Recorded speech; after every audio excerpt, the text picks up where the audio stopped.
out of the way.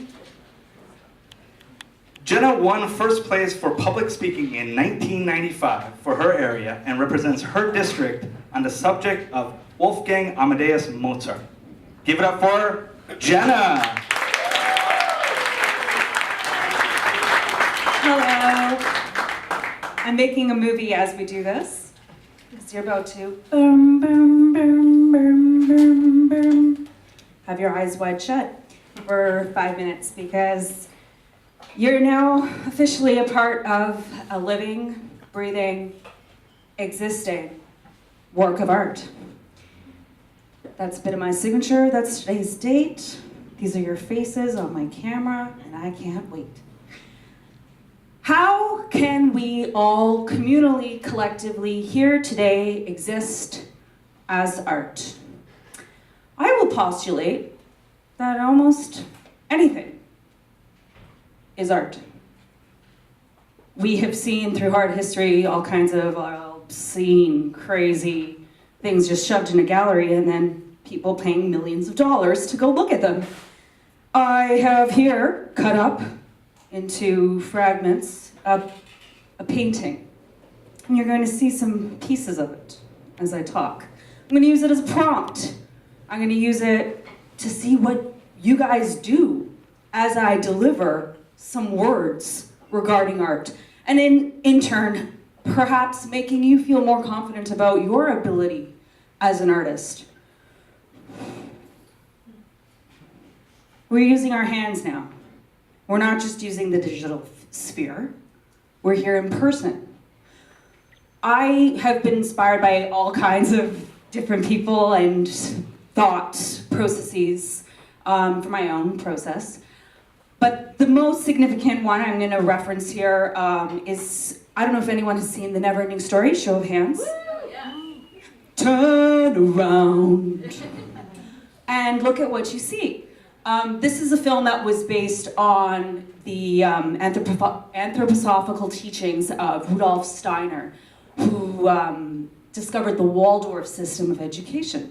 So many of you might have heard of this alternative way of schooling children that's formulated as the kind of resistance to the digital revolution and teaching them more from nature perspective and letting them be the authors of their own education at the same time. So at the end of their education, they've written their life story, and they have been taught, more than anything else, how to be the artists of their life story. Now, we've gone ahead with a few slides that I really didn't talk about. You probably can't see very clearly. I'm going to stand in my light, what's going on my hand. But why is it the phone, the face, the book, the people, the place that ultimately we're all going to remember here today? We're going to go online, going to check out some people, maybe an idea, Google something.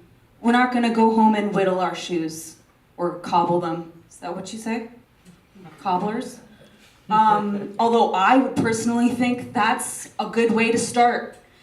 It's with getting in the present moment and reducing everything to its essentials into fragments, and then repeating those processes, smaller and smaller fragments that allow us the chance to maybe think with our third eyes, see something we didn't know would be there.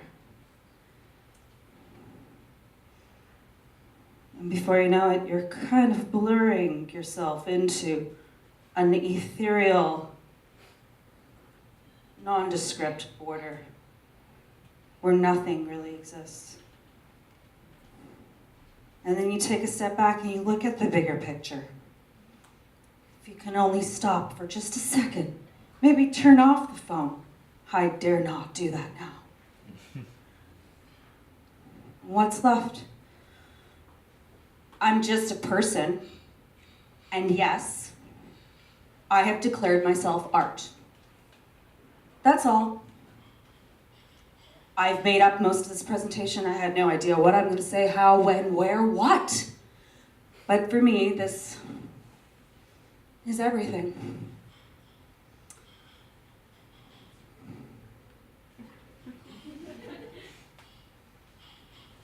That's really all I have to say.